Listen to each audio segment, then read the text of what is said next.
Hello student, তোমরা যারা ক্যালকাটা ইউনিভার্সিটির আন্ডারে প্রথম সেমিস্টারের ছাত্রছাত্রী আছো, তোমাদের জন্য আজকের ক্লাসটা খুবই গুরুত্বপূর্ণ। আজকের ক্লাসে তোমাদের ইএনভিএস অর্থাৎ পরিবেশবিদ্যা সাবজেক্টের 2 নম্বরের প্রশ্ন উত্তর নিয়ে আলোচনা করব, অর্থাৎ 2 নম্বরের প্রশ্ন উত্তরের সাজেশন নিয়ে আলোচনা করব। এর আগের ক্লাসে আমি তোমাদের 2 নম্বরের প্রশ্নের সাজেশন দিয়েছিলাম। আজকে সেই সাজেশনের উত্তর নিয়ে আলোচনা করব। আর তোমরা যারা ইংলিশ ভার্সনের স্টুডেন্ট আছো, তোমরাও আজকে ক্লাসটা দেখো, কারণ প্রশ্নের উত্তরগুলো তোমরা শেষে ইংলিশেও পেয়ে যাবে। দেখো, ইউনিট অনুযায়ী তোমাদের সাজেশনটা ছিল, সেইভাবে ইউনিট অনুযায়ী তোমাদের জন্য সাজিয়ে উত্তরগুলো করা আছে। প্রথম প্রশ্ন, পরিবেশের সংজ্ঞা দাও, অর্থাৎ পরিবেশ কাকে বলে? পরিবেশ বলতে জীব ও নির্জীব উপাদানের সমন্বয়ে গঠিত সেই প্রাকৃতিক ও মানব সৃষ্ট পরিবেষ্টনকে বোঝায়, যা জীবজগতের অস্তিত্ব ও বিকাশকে প্রভাবিত করে। দ্বিতীয় প্রশ্ন আছে, দেখো, পরিবেশবিদ্যার গুরুত্ব লেখো। আর তোমাদের মোস্ট ইম্পর্টেন্ট বাছাই করা প্রশ্নগুলোই কিন্তু এর মধ্যে রাখা হয়েছে। পরিবেশবিদ্যার গুরুত্ব দেখো, পরিবেশবিদ্যা আমাদের প্রকৃতির সংরক্ষণ, দূষণ নিয়ন্ত্রণ, প্রাকৃতিক সম্পদের যথাযথ ব্যবহার এবং ভবিষ্যৎ প্রজন্মের জন্য সুস্থ পরিবেশ নিশ্চিত করতে সাহায্য করে। তারপরের প্রশ্ন, পরিবেশবিদ্যার পরিধি লেখো। পরিবেশবিদ্যার পরিধি বাস্তুতন্ত্র, দূষণ, জলবায়ুর পরিবর্তন, প্রাকৃতিক সম্পদ সংরক্ষণ, টেকসই উন্নয়ন ও পরিবেশ সংরক্ষণের আইন অন্তর্ভুক্ত। পরিবেশবিদ্যার 2টি প্রয়োজনীয়তা। 1 নম্বর হচ্ছে প্রাকৃতিক সম্পদের সংরক্ষণ ও সুষ্ঠু ব্যবহার নিশ্চিত করা। 2 নম্বর হচ্ছে পরিবেশ দূষণ রোধ করে জীববৈচিত্র্য রক্ষা করা। পরের প্রশ্ন, স্থিতিশীল উন্নয়ন কাকে বলে? ভবিষ্যৎ প্রজন্মের চাহিদা বিপন্ন না করে বর্তমান প্রজন্মের অর্থনৈতিক, সামাজিক ও পরিবেশগত উন্নয়ন নিশ্চিত করাকে স্থিতিশীল উন্নয়ন বলে। পরের প্রশ্ন কি আছে, দেখো, স্থিতিশীল উন্নয়নের 2টি প্রয়োজনীয়তা লেখো। 1 নম্বর হচ্ছে প্রাকৃতিক সম্পদের সুষম ব্যবহার, 2 নম্বর হচ্ছে পরিবেশ বান্ধব প্রযুক্তির উন্নয়ন ও ব্যবহার। 7 নম্বর প্রশ্ন, স্থিতিশীল উন্নয়নের 2টি লক্ষ্য। 1 নম্বর দারিদ্র্য দূরীকরণ ও অর্থনৈতিক সমৃদ্ধি, আরেকটা হচ্ছে পরিবেশ সংরক্ষণ ও জলবায়ু পরিবর্তনের মোকাবিলা করা। 8 নম্বর প্রশ্ন, লো কার্বন লাইফস্টাইল কাকে বলে? লো কার্বন লাইফস্টাইল এমন একটি জীবনধারা যেখানে জীবাশ্ম জ্বালানির ব্যবহার কমিয়ে কার্বন নির্গমন হ্রাস করা হয়। মিশন লাইফ কাকে বলে? মিশন লাইফ একটি ভারতীয় উদ্যোগ যা পরিবেশ বান্ধব জীবনধারা গ্রহণের মাধ্যমে টেকসই উন্নয়নকে উৎসাহিত করে। মিশন লাইফের 3টি কৌশল: সচেতনতা বৃদ্ধি করা, সম্পদ সঞ্চয় ও পুনর্ব্যবহার উৎসাহিত করা, পরিবেশ বান্ধব প্রযুক্তির ব্যবহার নিশ্চিত করা। অর্থাৎ ইউনিট 1 থেকে মোস্ট ইম্পর্টেন্ট আমি 10টা প্রশ্ন উত্তর নিয়ে আলোচনা করলাম। এবার তোমাদের ইউনিট 2 শুরু হচ্ছে। ইউনিট 2টা দেখো, ইউনিট 2টা হচ্ছে ইকোলজি কাকে বলে? ইকোলজি কাকে বলে? ইকোলজি হলো জীব ও তার পরিবেশের পারস্পরিক সম্পর্ক ও মিথস্ক্রিয়া নিয়ে গঠিত বিজ্ঞান। তারপরের প্রশ্ন আছে ইকোসিস্টেম। ইকোসিস্টেম কাকে বলে? ইকোসিস্টেম হলো জীব ও নির্জীব উপাদানের সমন্বয়ে গঠিত একটি পরিবেশগত ব্যবস্থা যেখানে বিভিন্ন জীব একে অপরের সঙ্গে সম্পর্কিত। পরের প্রশ্ন, বাস্তুতন্ত্রের 2টি কার্যাবলী লেখো। 1 নম্বর হচ্ছে শক্তির প্রবাহ নিয়ন্ত্রণ করা, 2 নম্বর হচ্ছে পুষ্টি উপাদানের পুনর্প্রবাহ নিশ্চিত করা। পরের প্রশ্ন, খাদ্য শৃঙ্খল কাকে বলে? খাদ্য শৃঙ্খল হলো বিভিন্ন জীবের মধ্যে খাদ্য গ্রহণের ক্রমান্বিত সম্পর্ক যেখানে এক জীব অন্য জীবের ওপর নির্ভরশীল। খাদ্য জাল কাকে বলে? খাদ্য জাল হলো পরস্পর সংযুক্ত একাধিক খাদ্য শৃঙ্খল যা বাস্তুতন্ত্রের বিভিন্ন জীবের খাদ্য সম্পর্ক বুঝতে সাহায্য করে। এখানে লিখবে, দেখো, বাস্তুতন্ত্রের বিভিন্ন জীবের খাদ্য খাদক সম্পর্ক বুঝতে সাহায্য করে।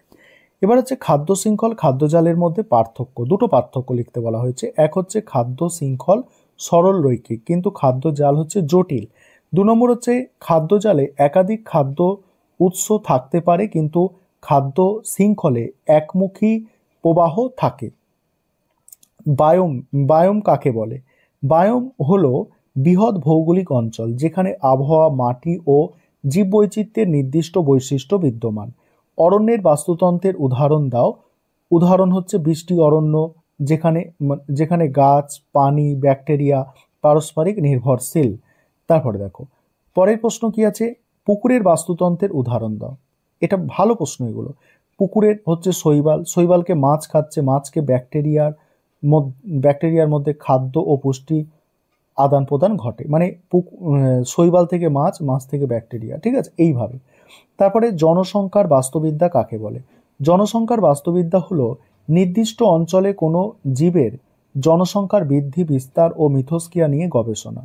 সম্প্রদায় বাস্তুশাস্ত্র কি? সম্প্রদায় বাস্তুশাস্ত্র হলো বাস্তুতন্ত্রের বিভিন্ন প্রজাতির মিথস্ক্রিয়া ও তাদের গঠনের বৈশিষ্ট্য নিয়ে গবেষণা। খাদ্য পিরামিড কাকে বলে? খাদ্য পিরামিড হলো বাস্তুতন্ত্রের শক্তি প্রবাহ ও বিভিন্ন পুষ্টি স্তরের মানে চিত্রিত করা একটি ত্রিভুজাকার গঠন। এবারে 10% সূত্র দেখো।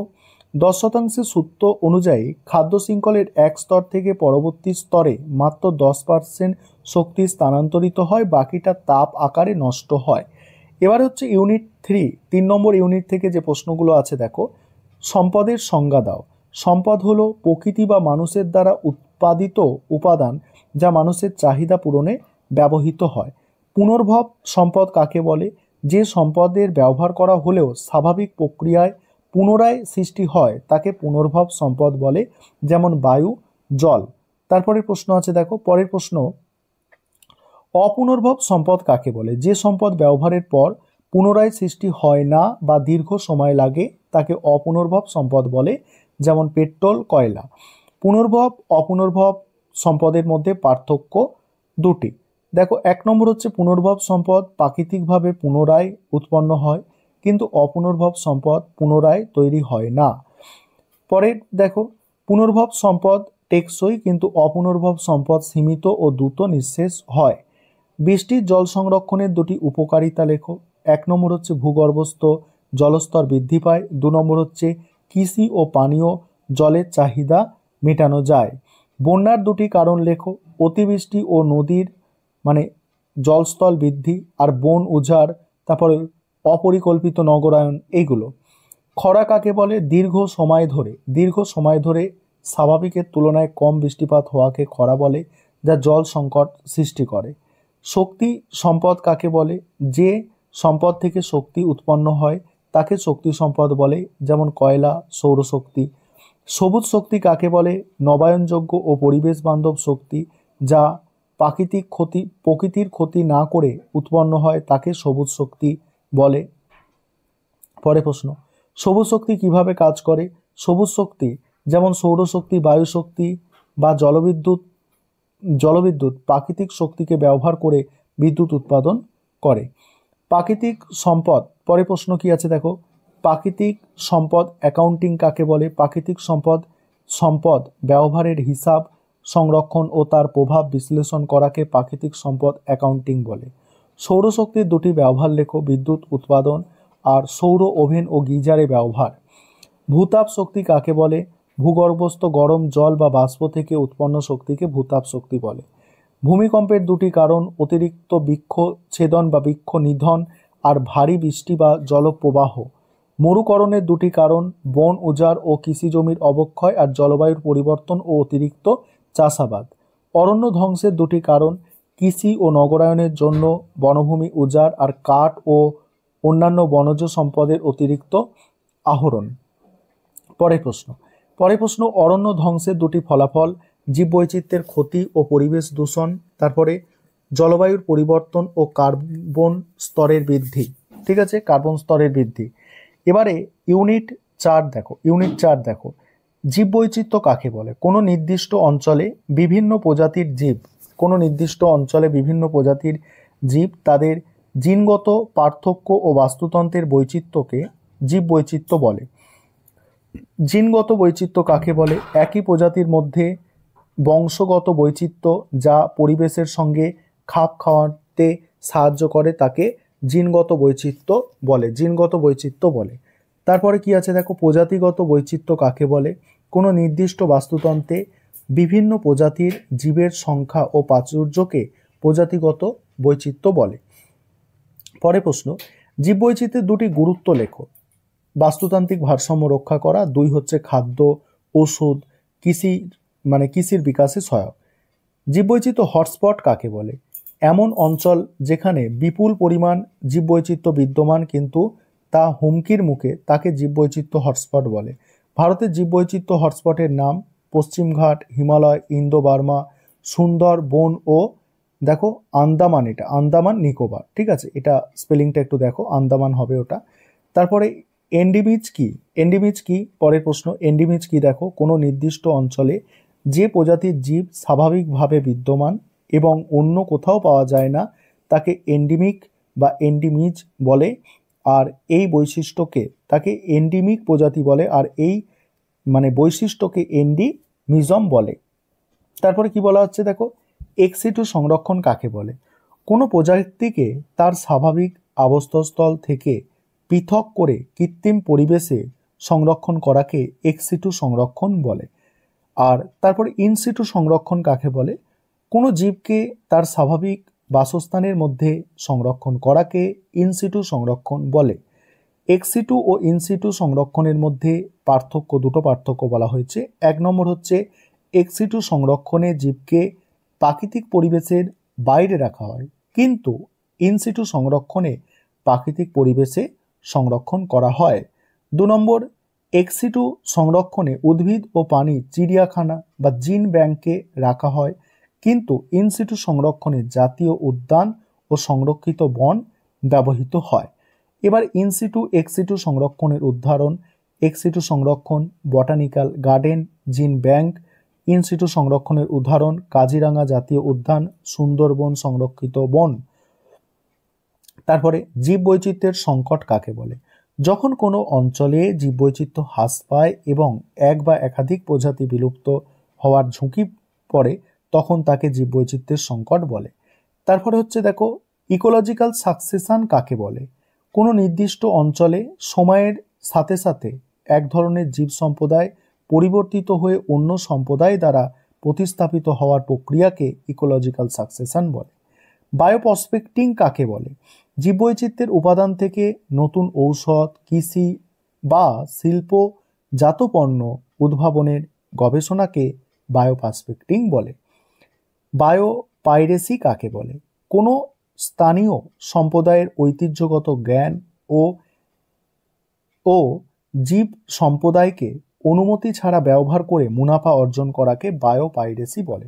এই প্রশ্নটা খুবই গুরুত্বপূর্ণ, একটু স্পেশালভাবে দেখো। 5 নম্বর ইউনিট অর্থাৎ শেষ ইউনিট, দেখো ধোঁয়াশা কাকে বলে? বায়ুতে ধূলিকণা, ধোঁয়া, রাসায়নিক গ্যাস মিশে কুয়াশার মতো আবরণ তৈরি করে, তাকে ধোঁয়াশা বলে। অ্যাসিড বৃষ্টি কাকে বলে? সালফার ডাইঅক্সাইড, নাইট্রোজেন অক্সাইড বায়ুতে জলীয় বাষ্পের সঙ্গে বিক্রিয়া করে অ্যাসিড গঠন করে, যা বৃষ্টির সাথে মাটিতে পড়ে, একে অ্যাসিড বৃষ্টি বলে। আর্সেনিক দূষণ কাকে বলে? যখন ভূগর্ভস্থ জলে বা মাটিতে আর্সেনিকের পরিমাণ স্বাভাবিকের তুলনায় বেশি হয়ে যায়, তখন তাকে আর্সেনিক দূষণ বলে। বিশ্ব উষ্ণায়ন কাকে বলে? যখন গ্রিনহাউস গ্যাসের পরিমাণ বৃদ্ধি পেয়ে পৃথিবীর গড় তাপমাত্রা বৃদ্ধি পায়, তখন তাকে বিশ্ব উষ্ণায়ন বলে। বিশ্ব উষ্ণায়নের কারণ লেখো: জীবাশ্ম জ্বালানির অধিক ব্যবহার, বন উজাড় ও কৃষি উৎপাদনে পরিবর্তন। বিশ্ব উষ্ণায়নের জন্য দায়ী দুটো গ্যাস, কার্বন ডাইঅক্সাইড আর একটা হচ্ছে মিথেন, আরেকটাও আমি বলে দিচ্ছি CFC অর্থাৎ ক্লোরোফ্লুরো কার্বন। জল দূষণ নিয়ন্ত্রণের দুটি উপায়: শিল্প কারখানার বর্জ্য শোধন, প্লাস্টিক রাসায়নিক বর্জ্য জলাশয়ে ফেলা বন্ধ করা। সামুদ্রিক দূষণের দুটি কারণ: তেল ছড়িয়ে পড়া আর হচ্ছে শিল্প গৃহস্থলীর বর্জ্য সমুদ্রে ফেলা। সামুদ্রিক দূষণের দুটি ফলাফল: সামুদ্রিক জীববৈচিত্র্যের ক্ষতি, খাদ্য শৃঙ্খলে বিষাক্ত পদার্থের প্রবেশ। বিপজ্জনক বর্জ্য কাকে বলে? যে বর্জ্যে রাসায়নিক, তেজস্ক্রিয় বা বিষাক্ত উপাদানযুক্ত এবং মানুষের স্বাস্থ্যের জন্য ক্ষতিকর, তাকে বিপজ্জনক বর্জ্য বলে। পরের প্রশ্ন, পৌর বর্জ্য কাকে বলে? পৌর বর্জ্য, দেখো, পৌর বা পৌর এলাকায় উৎপন্ন গৃহস্থলী, বাণিজ্যিক ও নির্মাণ সংক্রান্ত কঠিন তরল বর্জ্যকে পৌর বর্জ্য বলে।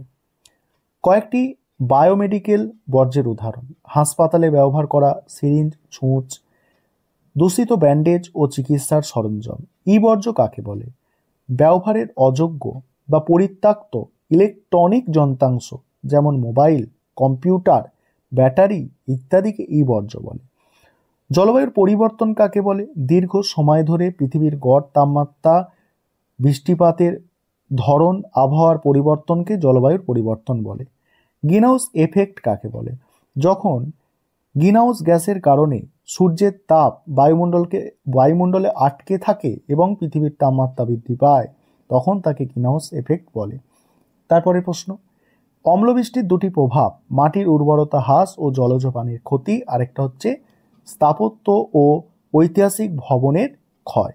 এবার তোমরা যারা ইংলিশ ভার্সনের স্টুডেন্ট আছো, তোমরা প্রশ্ন উত্তরগুলো দেখো।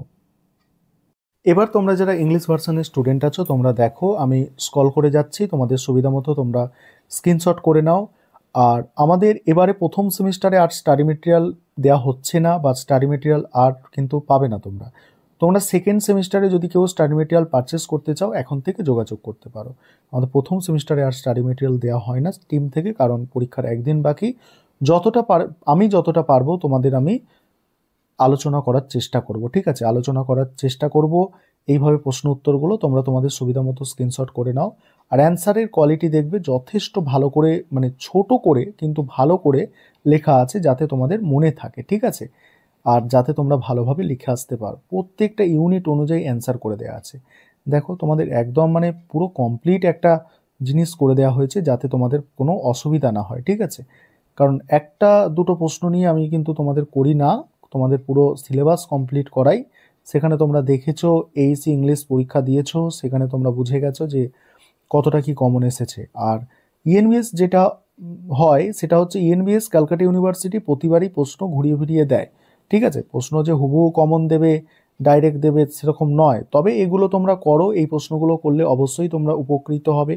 যদি আমি যা প্রশ্ন উত্তর করাচ্ছি, সিলেবাস একদম স্ক্যান করে তোমাদের প্রশ্ন উত্তরগুলো তুলে দিয়েছি, সেখান থেকে যদি কমন না আসে, তাহলে কোনোভাবেই তোমরা কমন আর পাবে না, ঠিক আছে? দেখে নাও, এই প্রশ্নগুলো অবশ্যই ভালো করে দেখে যাও। আশা করি তোমরা অবশ্যই উপকৃত হবে, কারণ অনেকগুলো প্রশ্নই আলোচনায় আছে।